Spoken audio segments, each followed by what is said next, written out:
Horses possess a variety of qualities that make them unique and valuable animals.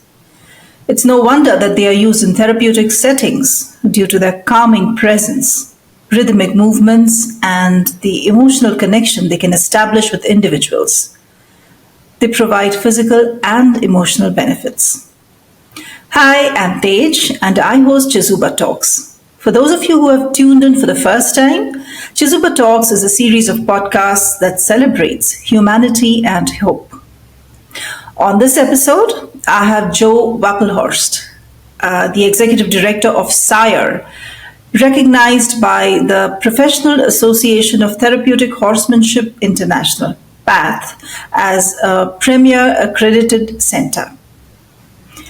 Joe has spent the past 15 years working with nonprofits serving people with a multitude of life challenges.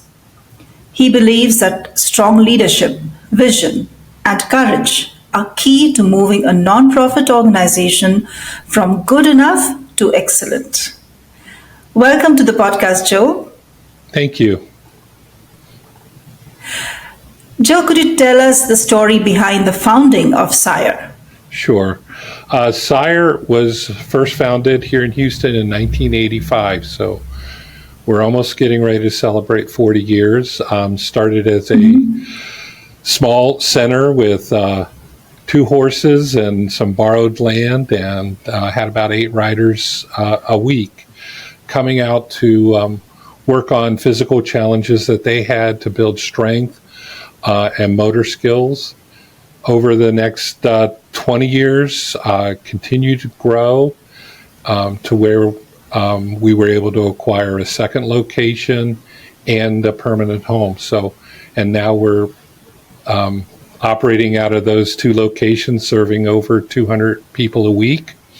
A little bit of growth from 8. Oh, that's great. And so each location has about 15 horses. We've expanded over those years our offerings. 15 years ago, we would have only talked about the physical benefits of riding a horse and building strength and balance. We've expanded into equine-assisted learning activities where we can work with young people to work on behavior management, emotional control, social skills, and then deeper into equine-assisted psychotherapy. So through those programs, we bring that healing power of horses to people. So it's been a fun journey. I've only been with SIRE for the last 7 years, but it's been an incredible journey to see not only the value that people who come to us find at SIRE, but also the support of the community here in Houston to make sure that these services are available even if people can't afford them. Yeah, wonderful. So if you could just explain to people who are watching and listening to this, how does therapeutic horsemanship work, and what are the specific benefits that individuals with special needs can gain from interacting with horses? That's a fantastic question.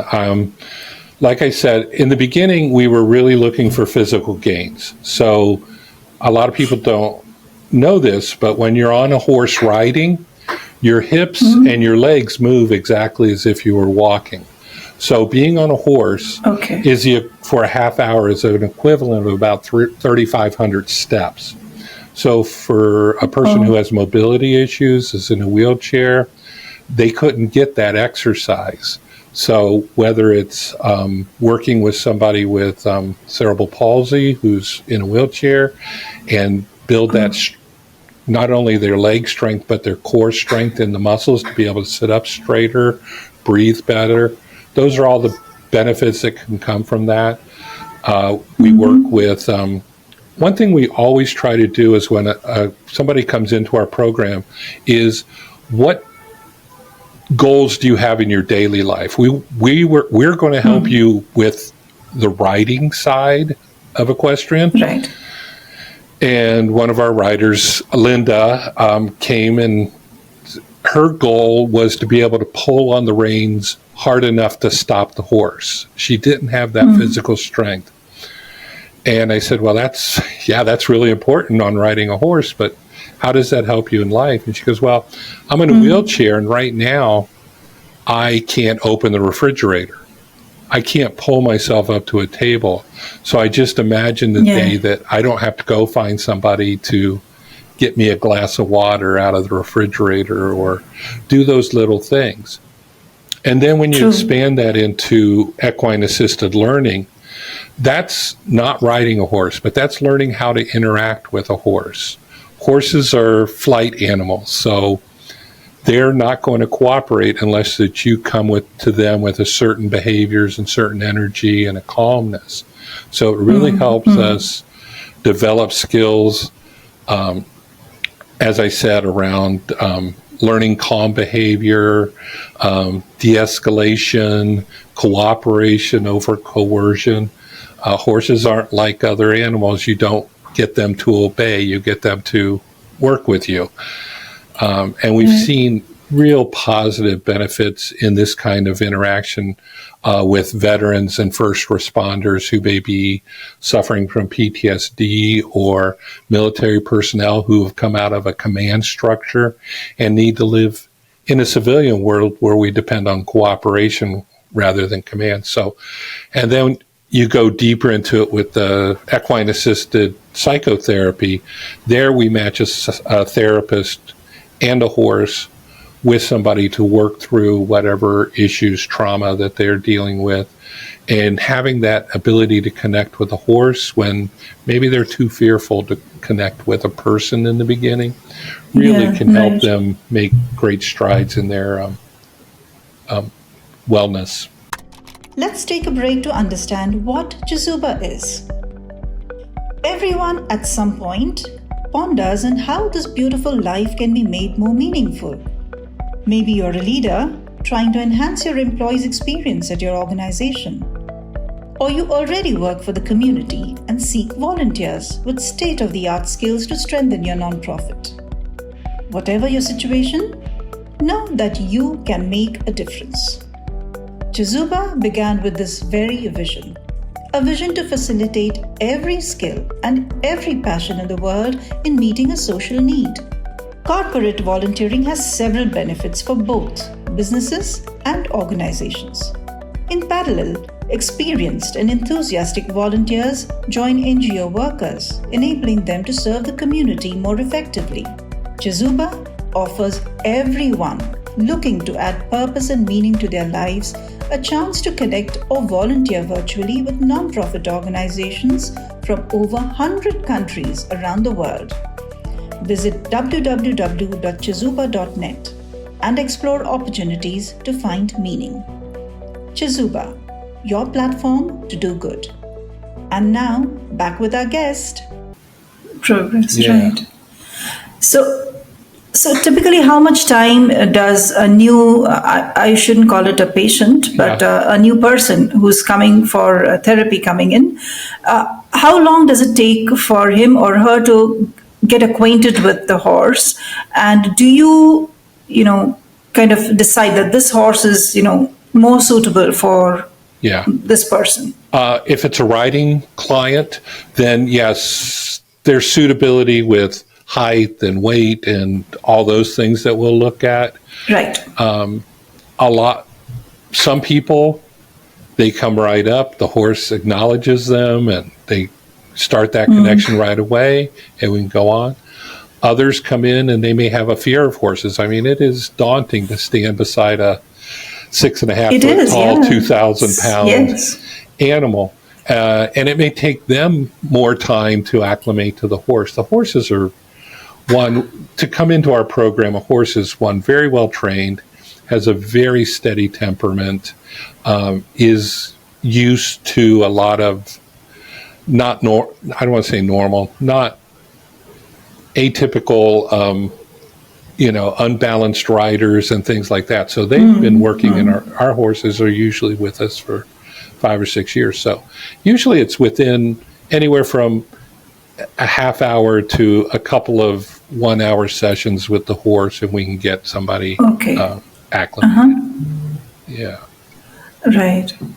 And are these horses trained from from their birth, or are these horses like I knew of somebody who found out about horses that were too old or Yeah. not able to perform, so then those horses were used for therapy, not therapy, but for training. So do you also take in such horses? Yeah, probably 95% of the horses that we have were donated. The kind of sweet spot of age for a horse to start with us is somewhere between 12 and 20 years old. Okay. Younger than 12, they don't have the discipline to do the work that we do. Sometimes. I mean, I have a 6-year-old that's just as calm as any 20-year-old. But so we're looking for donated horses who have been either in the show world or the polo world or have done police work that are probably a little older and can't keep up with that work, but Right. can come and have a really good retirement life at a steadier pace working with our clients. So it's a win-win when we find those. It's a win-win, yes. Very true. And if somebody's interested in supporting your mission, what are the volunteer opportunities that are available with you? We rely on volunteers so heavily. They are the heart and soul of what happens at SIRE. We have over 300 volunteers a week just to help in the arena. Like I said, a lot of our riders are unbalanced, so they need sidewalkers on each side of them. And that's that can be a weekly commitment if somebody would like to do that. We have volunteers that feed and clean up and take care of the horses in the barn. We have office volunteers. And then one thing that's really become popular for a lot of businesses and groups is to come out and do a work day. Because we are a working horse center, we always have fences that need repaired and fields that need mowed and shelters that need to be rebuilt. So if a group of anywhere from 8 or 9 to 40 people wanted to come out, we can create a workday experience where they get to do a lot of great volunteer work, but also give some time to interact with the horses and really see in depth what we do here at SIRE. Yeah. So it can be that sounds exciting. It's a vibrant place to be. It is very true. So, if I look at myself, I would not want to be too close to a horse, but at the same time, I would want to, acquaint myself with the life of a horse, because I have read so much about horses being so understanding and sentient, beings, that they kind of understand your emotions. They are very attuned through nature to be able to read the environment, to be able to read the actions and energy and emotions of other animals. Is this coming to attack me, or is this a friend, or are they just going to leave me alone? So they have that, and I mean, it's just been something that goes back centuries. One of the first documentation of this was back with Alexander the Great. They found that when their wounded soldiers rode back on horses versus in a cart, that they healed faster, and it's just the movement of the horse helped with circulation and building muscles and building up the body, rather than just laying in a cart being dragged away from the battlefield. So that's where some of the documentation comes that have obviously grown through research studies in universities today to show all that. So it's wonderful that now we have, here's the benefits, we can see those and we can report on those and we can learn the best ways to bring that to people. Very interesting. Very interesting. So do you also engage in educational outreach, to raise awareness about the benefits of not only therapeutic horsemanship, but also about information about horses? Because I think in schools or educational institutes, I think a little bit of information more, rather than textbook information, does help. Yeah, we do. We have a group I didn't mention it with volunteers, but we have a group of volunteers that we call our SIRE ambassadors. They go to health fairs and school events and community groups and speak about what SIRE does, the benefits of horsemanship, the benefits that a horse just brings in life. So yes, we do. Yeah, you do that. Yeah, that's so productive and very useful, of course. Well, I would like to thank you, Joe, for talking to us about the good work that you are doing, and I wish you all the success in all that you are doing. Well, I appreciate it. Thank you very much. If anybody would love to hear more about SIRE or volunteer, sirehouston.org is our website, and welcome you to visit. Yeah. Wonderful. Well, I appreciate the opportunity to be here. Thank you very much. Absolutely. Our honor, my honor, to be talking to you. Scientific studies and anecdotal evidence consistently highlight the positive impact of horse therapy. As a holistic and engaging intervention, horse therapy continues to be a valuable avenue for enhancing the lives, offering a path towards increased independence, confidence, and quality of life. And SIRE, led by Joe Wappelhorst, is a true example.